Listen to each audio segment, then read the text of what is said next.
The Cravathi warship drifted through the debris field that had once been a thriving world. Commander Zethrak stood on the bridge, his forearms crossed in satisfaction as he watched the final scans of the planet below. The Voloni species had been weak as expected. They had begged for mercy. They had offered everything they owned. In the end, they had died like all the others. Zethrak's scaled skin reflected the dim light of the bridge as he turned to his second officer. "How many survived?" "Approximately 300 escaped in small ships before we destroyed their orbital stations," the officer replied. "Should we pursue?" Zethrak considered this. The Cravathi Empire had hunted intelligent species for over 1,000 years. It was their way, their culture, their greatest pride. Every Cravathi warrior dreamed of the perfect hunt, and every hunt required prey that could run. Let them flee. They will spread word of our power. Fear is a weapon as sharp as any blade. The bridge crew worked efficiently around him, cataloging the Voloni extinction. This species would join the others in the Great Archive. 217 intelligent species had fallen to Cravathi hunters. Some had been primitive, barely understanding the stars. Others had been advanced with technology that rivaled the Cravathi themselves. None of it mattered. Strength decided survival, and the Cravathi were the strongest predators the galaxy had ever known. Thousands of light years away, Captain Jake Morrison floated in the observation deck of the Liberty, humanity's first faster-than-light exploration vessel. The stars stretched before him in patterns he had dreamed about since childhood. After decades of work, humanity had finally cracked the secret of FTL travel. The Liberty was Earth's announcement to the universe that mankind was ready to join the galactic community. Beautiful, isn't it? Chris Henderson joined him at the viewport. The pilot was young but skilled, one of the best Earth had produced. "Hard to believe we're actually out here," Jake nodded. 5 months in deep space and still no signs of intelligent life. "Sometimes I wonder if we're alone." "We can't be," Lisa Martinez said as she entered the observation deck. The science officer carried a tablet, always working, always analyzing. "The universe is too big. There has to be someone else out here." Kevin Blake, the tactical officer, laughed from his position by the door. "Let's hope they're friendly when we find them." The Liberty continued its mission, scanning system after system. They found planets with primitive life, beautiful nebulas, and stellar phenomena that amazed the crew. But no signals, no structures, no signs of civilization. Earth had sent humanity's best and brightest on this mission, and so far they had found only empty space. 3 weeks later, everything changed. Lisa burst onto the bridge where Jake was reviewing navigation charts.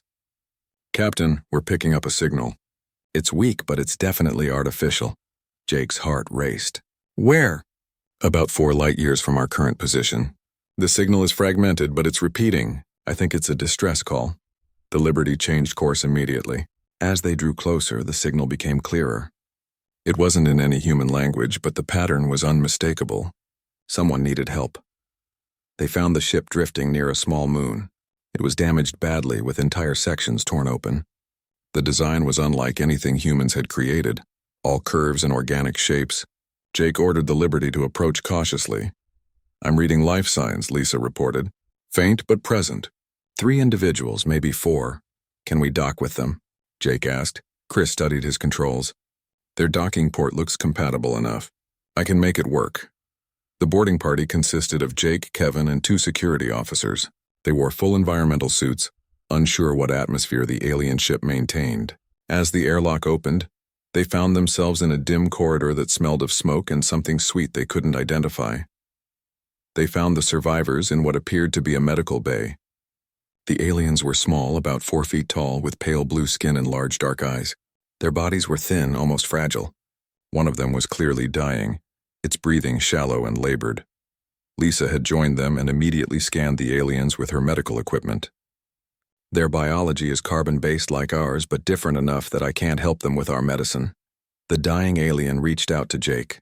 Its hand was cold and trembling. From its throat came sounds that the Liberty's computer tried to translate. The first attempts were gibberish, but as the computer learned, words began to form. "Hunters," the alien gasped. "They came. They always come." "Who came?" Jake asked gently. "Who did this to you?" "Cravathi." The alien's eyes were filled with terror. "They hunt, they kill. They have hunted all. We ran, but they found us." Another alien, slightly healthier than the first, moved closer. "You must run. It said in broken English as the computer improved its translation. If they find you, they will hunt your world. They hunt all intelligent life. It is their way. Jake felt a chill run down his spine. How many species have they hunted? Hundreds, the healthier alien replied. My people, the Voloni, we were peaceful. We had no weapons, no armies. When they came, we tried to talk. They laughed. They said talking made the hunt more interesting. The dying alien grabbed Jake's arm with surprising strength. Go home, hide your world. They catalog every species. Once they know you exist, they will come. How long do we have? Kevin asked. The Voloni looked at each other. If they saw our ship escaping, if they tracked us, they could be close. The Cravathi are always hunting. As if summoned by the words, the Liberty's alarm screamed to life. Lisa checked her wrist display. Captain, 3 unknown ships just dropped out of FTL. They're scanning us. Jake's mind raced. Chris, can we run? The pilot's voice came through the communications link. These ships are fast, Captain. Really fast. But I can try. Do it. Jake turned to his team. Get these aliens to our medical bay. Move now. They ran through the corridors carrying the wounded Voloni. Behind them, they could hear the sharp crack of weapons fire as the Cravathi opened fire on the damaged alien ship. The vessel exploded in a ball of fire, destroying any evidence of the Voloni presence. The Liberty's engines roared to life. Chris pushed the ship to its limits, diving toward the nearby moon and using its gravity to slingshot them away. The Cravathi ships pursued, their weapons tearing through space where the Liberty had been moments before. They're faster than us, Chris reported, his voice tight with concentration. I need to lose them. Jake watched the tactical display as the Cravathi closed the distance. The alien ships were sleek and predatory, designed for the hunt. Take us through that asteroid field. That's insane, Kevin said. Do it, Jake ordered.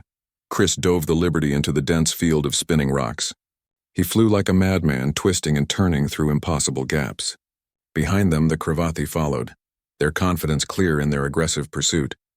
But Chris had spent his entire career preparing for this moment. He knew his ship, knew its limits, and knew how to push beyond them. One Cravathi ship clipped an asteroid and spun out of control. The other 2 pressed on, firing continuously. The Liberty's shields flared with each hit, weakening with every blast. Shields at 30%, Kevin called out. Chris saw his chance. A massive asteroid with a deep crater lay ahead. He flew straight toward it, then at the last second dove into the crater and killed all power. The Liberty went dark and silent, drifting like just another piece of space debris. The Cravathi ships flew past, their sensors unable to detect the powered-down human vessel. They continued deeper into the asteroid field, searching for prey that had seemingly vanished. After an hour of tense silence, Jake ordered minimal power restored. Get us out of here. Plot a course back to Earth. In the medical bay, the healthiest Voloni alien watched the humans with sad eyes. You saved us, but you have doomed yourselves. The Cravathi saw you. They scanned your ship. They know you exist now. They will find your homeworld, and when they do, the hunt will begin. Jake looked at the fragile alien, then at his crew. Then we need to warn Earth. We need to prepare. You cannot prepare, the Voloni said softly. We tried. Everyone tries. The Cravathi have hunted species for 1,000 years. They have never failed. They will come to your world with their fleets and their weapons, and they will hunt your people until none remain. It is what they do. It is what they are. The Liberty jumped to FTL, racing toward Earth with the worst news humanity had ever received. Behind them, in the darkness of space, the Cravathi ships regrouped. On the lead vessel, Zethrak studied the scans of the strange new ship they had encountered. The species inside had been clever, escaping when they should have died. That made them interesting. Zethrak pulled up the Cravathi hunting archives, adding a new entry, species 218. Location unknown, but they would find it. They always did. He allowed himself a moment of anticipation. Perhaps this new species would provide a worthy hunt. Perhaps they would run and hide and make the chase exciting. It did not matter. In the end, all prey fell to Cravathi hunters. It was the way of the galaxy. The strong survived, and the Cravathi were the strongest of all. The hunt would begin soon. The Liberty arrived at Earth 6 months after the encounter with the Cravathi. Jake Morrison had sent warning messages ahead, but nothing could truly prepare humanity for what was coming. As they entered orbit, he could see the defensive preparations below. Military satellites, weapons platforms, and hastily assembled battle stations surrounded the planet. Earth's nations had united for the first time in history, but Jake wondered if it would be enough. General Scott Patterson met with Jake and his crew at the Global Defense Headquarters in Geneva. The general was a veteran of multiple conflicts, his face lined with years of command decisions. He listened carefully as Jake described the Cravathi, their hunting culture, and the fate of the Voloni species. "How long do we have?" Patterson asked. The surviving Voloni, who had been given the name Blue by the Liberty's crew, spoke through the translation device. "The Cravathi are methodical. They will observe your world first, study your strengths and weaknesses. Then they will strike with overwhelming force. Months, perhaps. Maybe a year if you are fortunate." Patterson nodded grimly. "Then we use that time to prepare. We'll fortify our cities, train every able person, and build as many weapons as possible." Blue's expression was sad. "It will not matter. You do not understand. The Cravathi have conquered hundreds of worlds. They have faced species far more advanced than yours. Preparation is meaningless against them." "Maybe," Patterson said, "but we're human. We don't surrender easily." The preparations consumed Earth.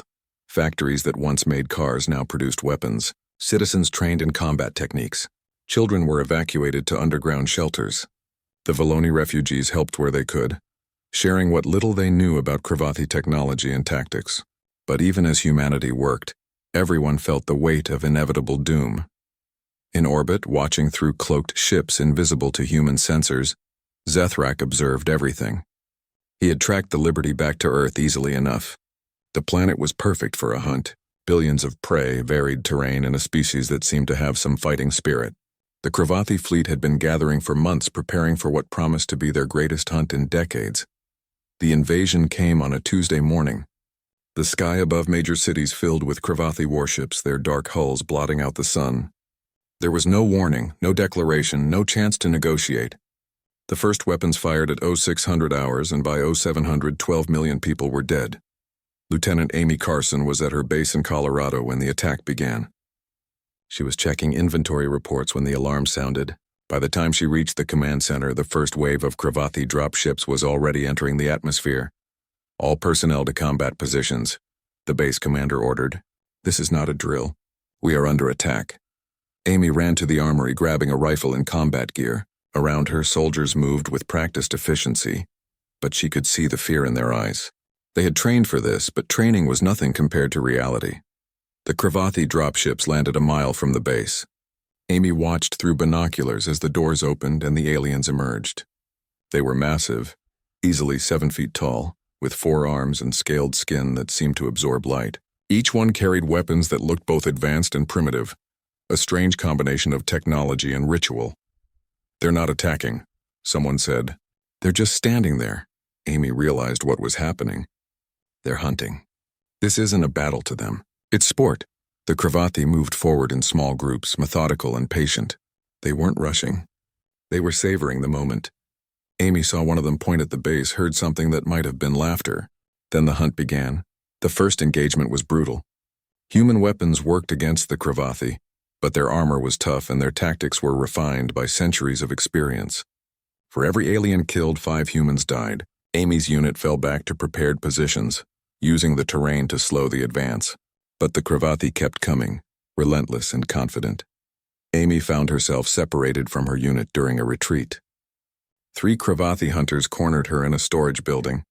She was out of ammunition, down to her combat knife. The aliens didn't shoot her.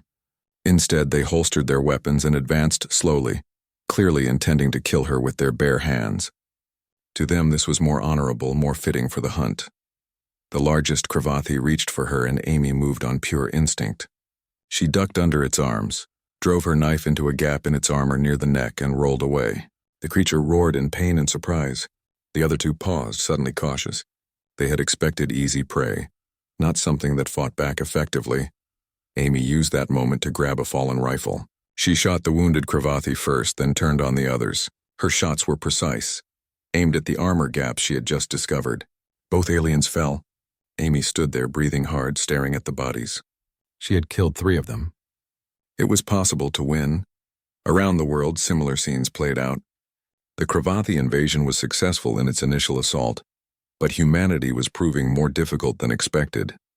In Brazil, soldiers used the dense jungle to ambush hunting parties. In Russia, resistance fighters turned winter itself into a weapon. In Australia, Sergeant Dan Cooper led a defense that killed an entire Cravathi unit using nothing but minds and determination. General Patterson coordinated the global defense from his mobile command center. Reports flooded in, painting a picture of desperate survival. The Cravathi controlled the cities and major installations, but humans owned the wilderness. Every forest, every mountain, every underground tunnel became a fortress. "They're not trying to occupy," Patterson's tactical officer reported. "They're hunting. They land parties, chase survivors, and move on. It's like they're playing a game." "Then we change the rules," Patterson said. He issued orders across all military networks. "Stop defending fixed positions. We go mobile. Hit them where they're weak, avoid their strength. Make every hunt cost them blood." In space, Captain Jake Morrison and the Liberty had been conducting their own war. While the Cravathi focused on Earth, their supply ships and command vessels were vulnerable. Chris Henderson piloted the Liberty through impossible maneuvers, allowing Kevin Blake to strike at ships that thought themselves safe. They couldn't save Earth alone, but they could make the Cravathi pay for every victory. During one raid, they captured a Cravathi supply vessel intact. Lisa Martinez and her team boarded it, finding computers filled with data. What they discovered made Jake's blood run cold. The Cravathi kept detailed records of every species they had hunted, hundreds of civilizations, all extinct or scattered. Each entry included analysis of the species' strengths, weaknesses, and how long they had survived before elimination. Lisa found humanity's entry. "Jake, you need to see this." The Cravathi had been observing Earth for months before the invasion. They had assessed humanity's technology, military capabilities, and social structure. Their prediction was clear: complete human extinction within 18 months. It was just an estimate, just numbers in an alien computer, but it was based on hundreds of successful hunts. 18 months, Jake whispered. "That's their estimate," Lisa said. "But look at this update." She pulled up a recent entry. After 3 months of hunting, they've revised their prediction. They're now saying 2 years. "Jake, we're lasting longer than they expected." Is that supposed to be encouraging? It means they're wrong. They think they know everything about hunting, but they don't know humans. We're adapting, learning, fighting back. Every day we survive is another day we prove them wrong. Back on Earth, Amy Carson had become something of a legend among the resistance. Her base had been overrun, but she had escaped with 50 soldiers. They moved through the mountains, avoiding Cravathi hunting parties and striking at isolated targets. Word of her victories spread, inspiring other groups. One night, Amy's group ambushed a Cravathi transport. They killed the guards and freed the cargo, human prisoners being taken for some unknown purpose. Among the freed prisoners was a scientist named Dr. Greg Palmer, who had been captured during the fall of a research facility. "They were taking us to their main ship," Palmer told Amy. "I heard them talking. They're not just hunting us for sport. They're studying us. They want to understand why we're harder to kill than other species." Amy considered this. Can we use that against them? Maybe. If we could get inside their systems, learn their technology. But we'd need access to their computers, their databases. Then we'll get it, Amy said simply. Her team began planning raids specifically to capture Cravathi technology. It was dangerous work. The aliens protected their equipment carefully, and they had begun setting traps for human resistance fighters. But slowly, piece by piece, humanity started gathering intelligence. Commander Zethrak was in his command chamber when he received the reports. Human resistance was stronger than anticipated. His hunting parties were taking losses at an unacceptable rate. 3 of his ships had been destroyed by the primitive vessel that had first encountered his scouts. The High Command was asking questions, expressing concerns.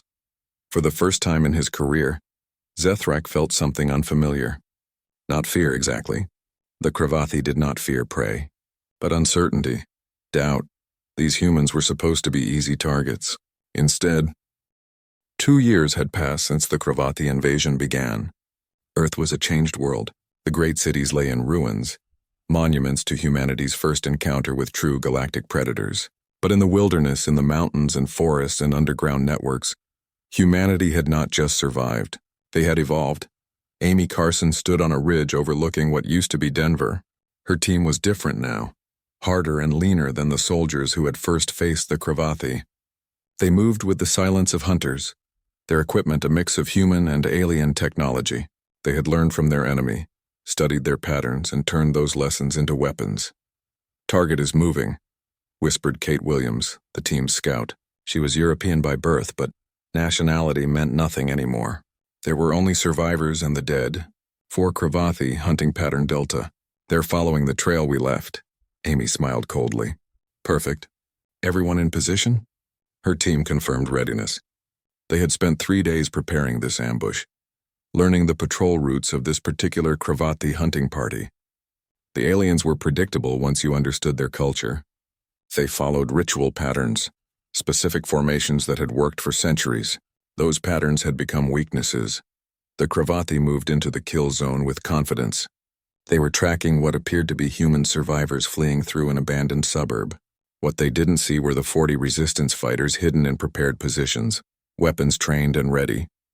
Amy let them come deeper into the trap. She could see their scaled faces through her scope, see the anticipation in their movements. They thought they were hunters. They were about to learn they had become prey. "Fire," she said quietly. The ambush was devastating. Concentrated fire hit the Cravathi from 3 directions simultaneously. Their armor held for a few seconds, but human weapons had improved. Armor-piercing rounds developed by Dr. Palmer's research team punched through scales and shields. Within 30 seconds, all 4 aliens were down. Amy's team moved in quickly, securing the bodies and salvaging equipment before Cravathi reinforcements could arrive. They had learned this lesson painfully. The aliens always came for their dead. Another ritual they followed. But humans were faster now, taking what they needed and vanishing before the enemy arrived. "Nice work," Amy told her team as they retreated into the underground tunnels that now crisscrossed the region. "That's the 3rd patrol this week. Zethrak is going to be angry." Commander Zethrak was indeed angry. His hunting parties were disappearing at an alarming rate. What should have been a glorious hunt had turned into a grinding war of attrition. The humans were no longer running blindly. They were hunting his hunters. He stood in his command chamber reviewing casualty reports. In 2 years, the Cravathi had lost over 15,000 warriors. That was more than they had lost in the previous 5 hunts combined. The High Command was no longer asking questions. They were demanding answers. "These creatures are proving more resilient than anticipated," High Commander Varkoth said through the communication link. The senior officer's voice was cold with displeasure. "Your estimates of 18 months to complete extinction were wildly optimistic. We are now in year 2, and human resistance appears to be strengthening. They are adapting faster than previous species," Zethrak admitted. "But they will fall. They must fall. No prey has ever defeated the Cravathi. See that your confidence is justified, Zethrak. The High Command is considering sending additional forces. But that would be an admission of failure on your part. Do not force us to make that decision." The link closed. Zethrak stared at the display showing Earth's surface. Somewhere down there, humans were celebrating their small victories, believing they could win. He would show them the truth. He would personally hunt down their leaders and break their spirit. In the Appalachian Mountains, General Patterson's command center had grown into a small underground city. Thousands of soldiers and civilians lived and worked in the tunnels, protected from Cravathi sensors by layers of rock and stolen alien shielding technology. It was from here that the global resistance was coordinated. Dr. Palmer entered the command center carrying a data pad, his face showing exhaustion and excitement. "General, I think we've cracked their shield technology." Patterson looked up from battle reports. "You can replicate it? Better. We can tune our weapons to punch through it. The Cravathi shields operate on a specific frequency. Once we know that frequency, we can adjust our weapons to bypass the shields entirely." Palmer pulled up schematics on the main display. "It'll take a month to retrofit our existing weapons, but after that, their shields will be useless." "Do it," Patterson ordered. "What else have you learned from the captured technology?" Palmer scrolled through his notes. "Their computers use a biological component. That's why our hacking attempts kept failing. But we've extracted enough information to understand their military structure. The Cravathi Empire is vast, hundreds of star systems. Earth isn't their only hunt. They're conducting operations across multiple sectors simultaneously. So we're not even their full attention?" "No. which means when we start really hurting them, they can call for reinforcements. But it also means they're spread thin. Their forces aren't unlimited. Patterson considered this information.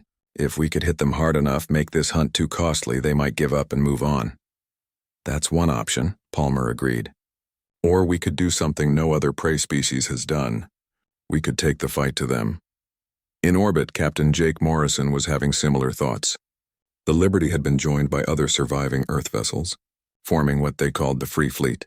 It wasn't much, maybe 20 ships total, but they were all equipped with captured Cravathi technology and crewed by people who had nothing left to lose.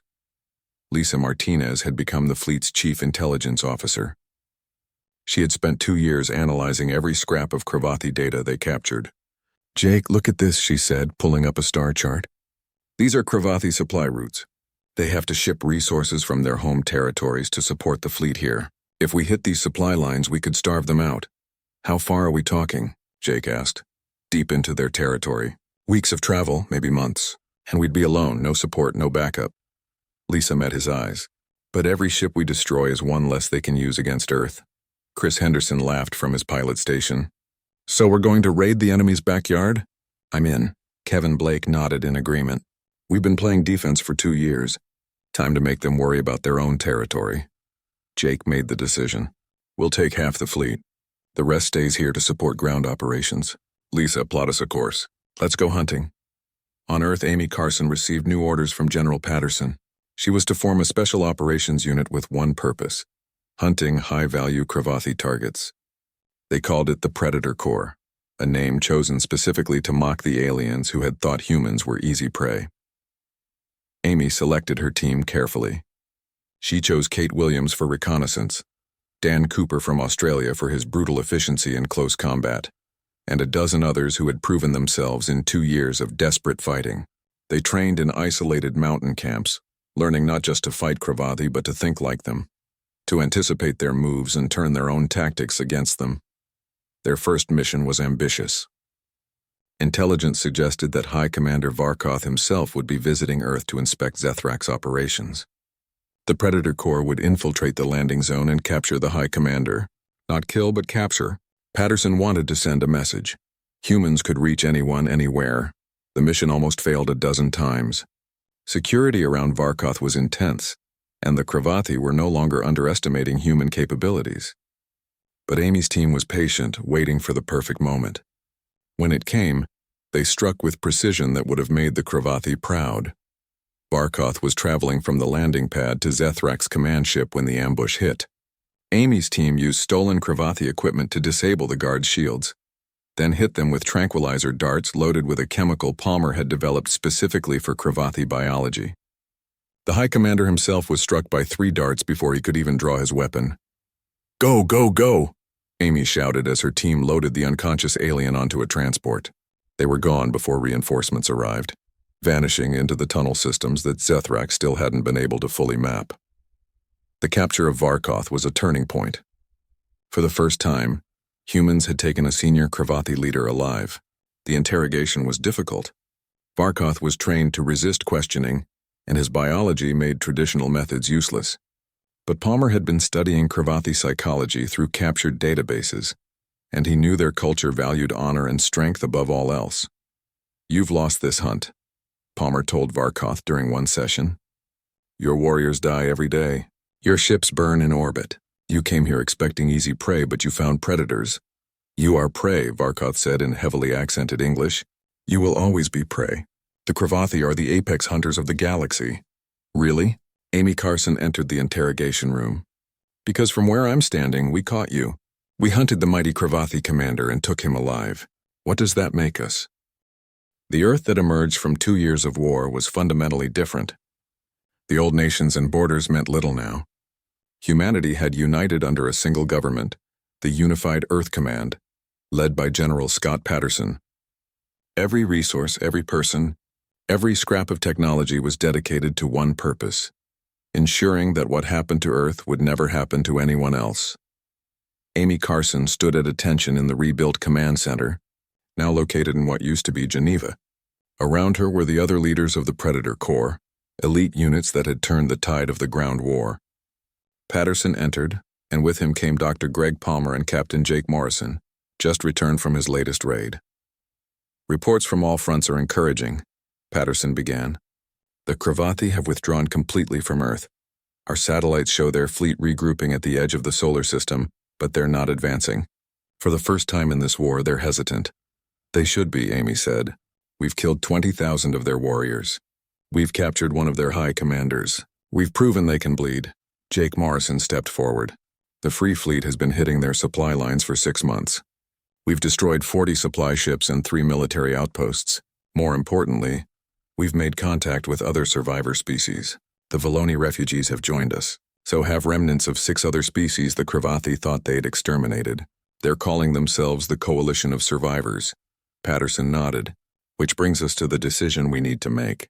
Do we fortify Earth and wait for the Cravathi to return, or do we take the offensive? We attack, Amy said immediately. If we wait, they'll come back with overwhelming force. Our only chance is to hit them now, while they're off balance. Dr. Palmer brought up a holographic display showing the Cravathi Empire. From the data we extracted from Varkoth and captured computers, we've mapped their entire territory. Hundreds of star systems, millions of ships, but they're spread thin. Most of their forces are engaged in other hunts, other conquests. The fleet that attacked Earth represented only a fraction of their total military. So we can't win a direct war, Jake said. Not yet, Palmer agreed. But we don't need to. We need to make the cost of hunting humans too high. We need to hurt them badly enough that they'll think twice before targeting another species. Patterson studied the map. What do you propose? We strike at their homeworld, Palmer said. The room fell silent. Not to conquer it. We don't have the forces for that. But we can hit their civilian infrastructure, their military academies, their government centers. We can show them that nowhere is safe, that they're not the only hunters in the galaxy anymore. It was an insane plan. The Cravathi homeworld was deep in enemy territory, surrounded by defensive fleets and protected by planetary shields. But as Amy looked around the room, she saw determination in every face. Humanity had been pushed to the edge of extinction. Now it was time to push back. The preparation took 6 months. Earth's industries, rebuilt from the ruins, worked around the clock. The Free Fleet grew as more ships were captured and retrofitted. The Coalition of Survivors contributed their own vessels, a ragtag armada of different designs and technologies, all united by hatred of the Cravathi. Amy's Predator Corps trained for ship-to-ship combat and boarding actions. They studied Cravathi military doctrine, learning not just how to fight their soldiers but how to infiltrate their installations. Kate Williams became an expert in Cravathi security systems. Dan Cooper developed new close combat techniques, specifically designed for the cramped corridors of Cravathi ships. Jake Morrison was given command of the entire offensive fleet. It was a massive responsibility. 50 human ships, 30 coalition vessels, and thousands of lives depending on his decisions. Lisa Martinez served as his strategic advisor, using her deep understanding of Cravathi culture to predict their responses. The fleet departed Earth on a cold morning, watched by billions of survivors.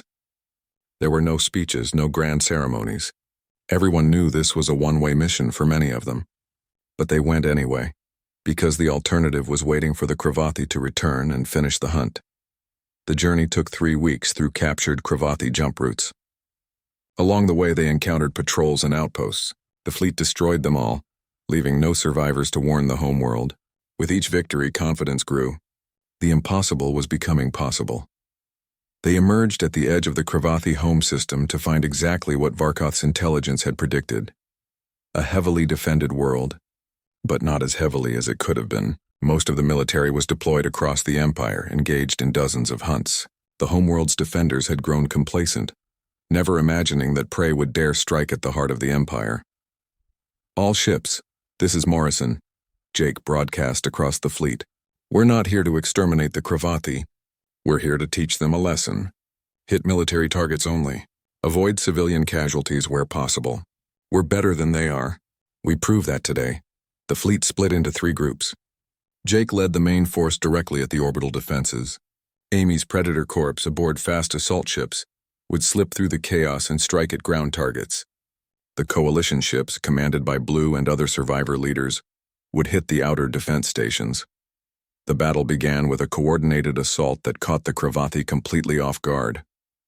Human weapons, upgraded with stolen technology and Palmer's innovations, tore through shields that should have held.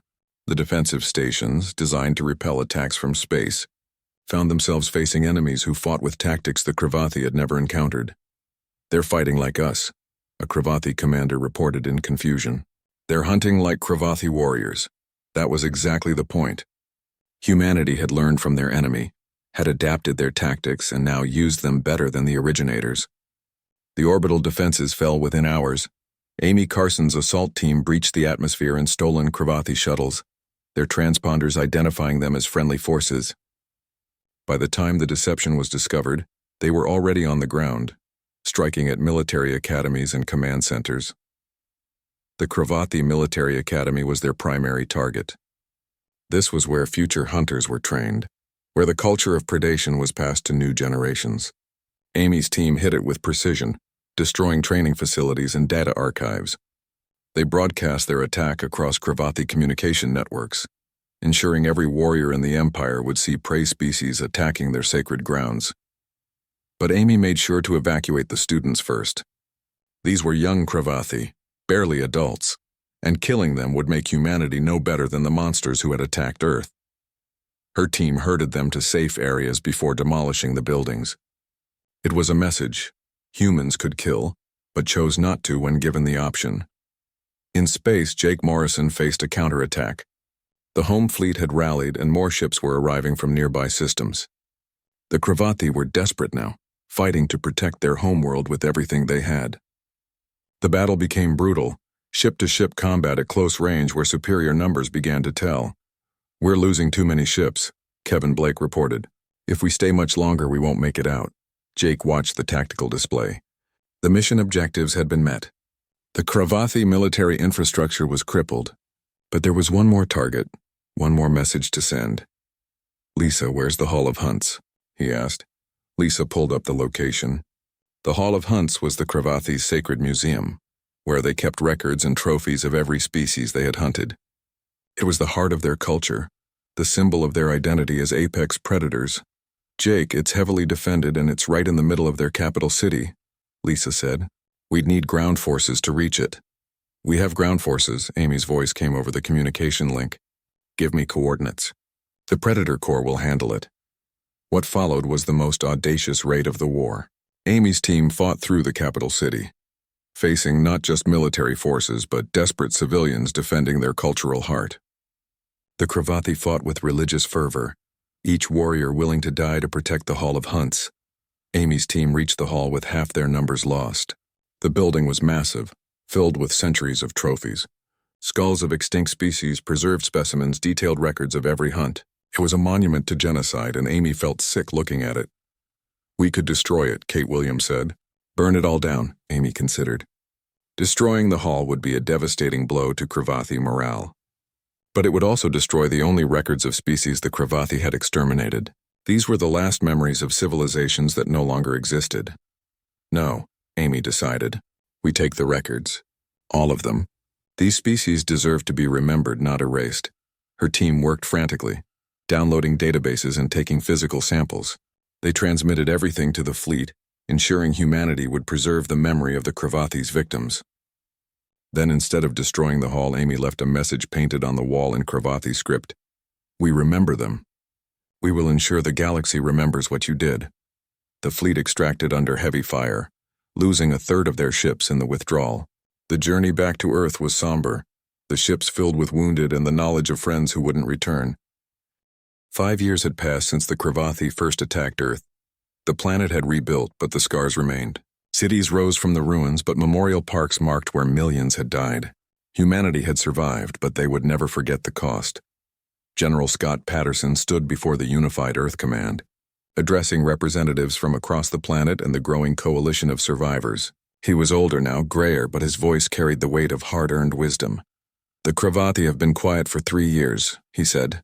"After our raid on their homeworld, they withdrew. They're rebuilding, reassessing. Some believe they'll leave us alone. I don't share that optimism."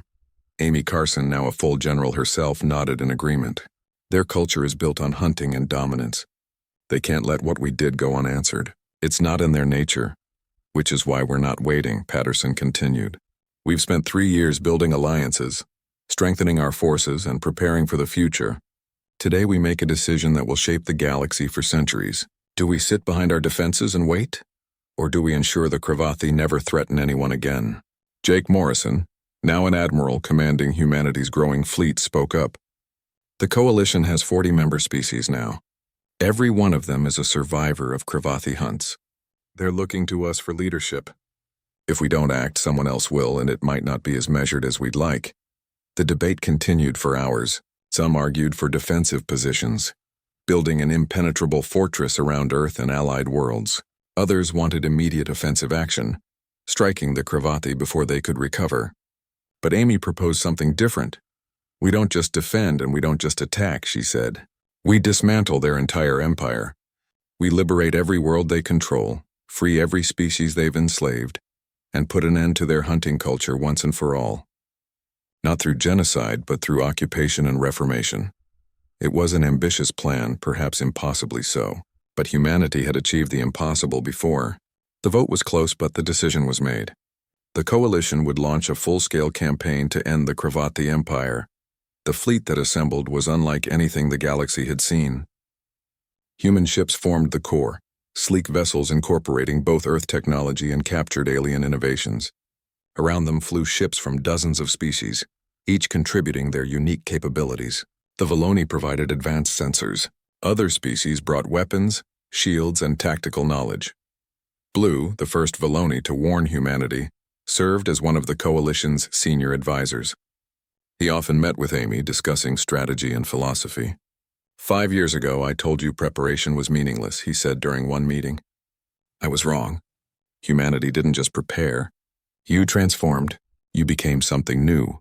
We became survivors, Amy said. Like you. Like all the species the Cravathi tried to erase. No, Blue corrected gently. You became protectors. That's different. That's better.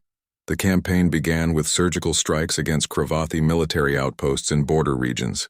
Admiral Morrison's fleet hit hard and fast, destroying supply depots and communications arrays. The Cravathi responded, sending fleets to engage. But they found themselves fighting an enemy that had studied them for years. Every battle taught the coalition more about Cravathi tactics. Dr. Palmer's research teams constantly updated weapons and defenses based on new intelligence. Kate Williams led reconnaissance teams that infiltrated Cravathi installations, gathering data and identifying weaknesses. Dan Cooper trained coalition forces in close combat, teaching them the brutal lessons learned on Earth. The liberation of enslaved worlds became a priority. The Cravathi had kept populations of various species in preserves, using them for hunts or forced labor. Coalition forces struck at these worlds, freeing prisoners and offering them sanctuary. Each liberation added more support to the cause, more warriors willing to fight, but not every liberation was peaceful. Some species had been enslaved for so long they feared freedom. Others had been broken by years of Cravathi cruelty. Amy's Predator Corps became peacekeepers as much as warriors, helping freed populations rebuild their societies and defend themselves. On one liberated world, Amy met a young Cravathi who had been captured during a battle. The alien was barely an adult, scared and confused. Through a translator, it asked her a question that would stay with Amy forever. Why didn't you kill me? I am Cravathi, your enemy. Amy looked at the young alien, seeing not a monster but a person shaped by a terrible culture. Because you're not responsible for what your species did before you were born. You can choose to be different. That's what we're fighting for. The right for everyone to choose. The Cravathi High Command watched their empire crumble with growing desperation. World after world fell to the coalition. Their military, spread across too many fronts, couldn't mount effective resistance. Worse, some Cravathi warriors were beginning to question their culture. Young warriors exposed to coalition broadcasts were learning about the species their ancestors had destroyed. Some were horrified. Some refused to fight. A split developed in Cravathi society. The traditionalists insisted on maintaining the hunting culture, fighting to the last warrior if necessary. But a growing faction led by younger Cravathi who had never participated in the hunts wanted peace. They argued that their civilization had become stagnant, defined entirely by predation and conquest rather than art, science, or culture. This division weakened the Cravathi military response. Coalition forces advanced steadily, liberating system after system. The war that many expected to last decades was approaching its conclusion after only 2 years of active campaigning. Admiral Morrison's fleet finally reached the Cravathi homeworld for the second time. But this time they came not for a raid but for occupation. The battle was fierce. The Cravathi home fleet fought with desperate courage, defending their world with everything they had. Thousands died on both sides as ships burned and orbital defenses fell. Amy's Predator Corps led the ground invasion. It was brutal urban warfare, fighting through cities where every building could hide enemies. But the coalition forces had learned from humanity's defense of Earth. They knew how to fight in ruins, how to turn cities into fortresses, how to wage war street by street. The turning point came when a group of young Cravathi military officers made contact with Amy under a flag of truce. They represented the Reform faction, Cravathi who wanted their species to survive by abandoning the hunting culture. "We cannot win this war," their leader, a warrior named Thrakos, told Amy. The traditionalists refused to see this. They would rather die than change. "But some of us understand that we brought this upon ourselves. We hunted the galaxy, and now the galaxy has hunted us back. What are you proposing?" Amy asked. "A surrender? Not of all Cravathi, but of those willing to accept a new way. We will help you defeat the traditionalists. In exchange, we ask that our species be allowed to survive, to rebuild our culture into something better than it was." Amy took this proposal to General Patterson and the coalition leadership. The debate was intense. Many species wanted complete vengeance, wanted to see the Cravathi suffer as they had suffered. But humanity argued for mercy. "If we exterminate them, we become exactly what we fought against," Patterson said. "We prove that might makes right, that the strong should destroy the weak. That's the Cravathi philosophy, not ours." The coalition voted to accept the Cravathi Reform faction's surrender. With their help, the remaining traditionalist forces were defeated in a final bloody battle. The Cravathi High Command, those who had ordered the deaths of billions across hundreds of species, were captured and put on trial. The trials were broadcast across the galaxy. Evidence of Cravathi crimes was presented. Records from the Hall of Hunts that humanity had saved. Species after species testified about what had been done to them. The accused Cravathi commanders showed no remorse, insisting they had only followed their culture and traditions. The verdicts were guilty on all counts. But instead of execution, the sentences were life imprisonment. The coalition would not lower itself to casual execution, even of monsters. Justice, not vengeance. The Cravathi Empire was dissolved. Their military was dismantled. Their worlds were placed under coalition oversight, with teams helping to rebuild their society. Schools that had taught hunting were closed. New institutions were opened, teaching cooperation, art, science, and peace. It was hard work.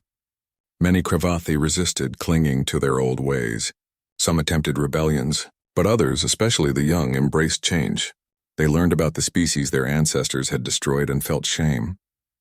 They worked to make amends, to build something better. 5 years after the end of the war, Amy Carson stood at a memorial on Earth. It was dedicated to all species that had been hunted by the Cravathi. Thousands of names were carved into black stone, species humanity had never met, civilizations that existed now only in recovered records. Jake Morrison joined her, both of them in civilian clothes now. The military had been restructured into a galactic defense force with representatives from all coalition species. Neither of them held active command anymore, though their advice was still sought regularly. "Do you think it worked?" Jake asked. "Do you think we actually changed them?"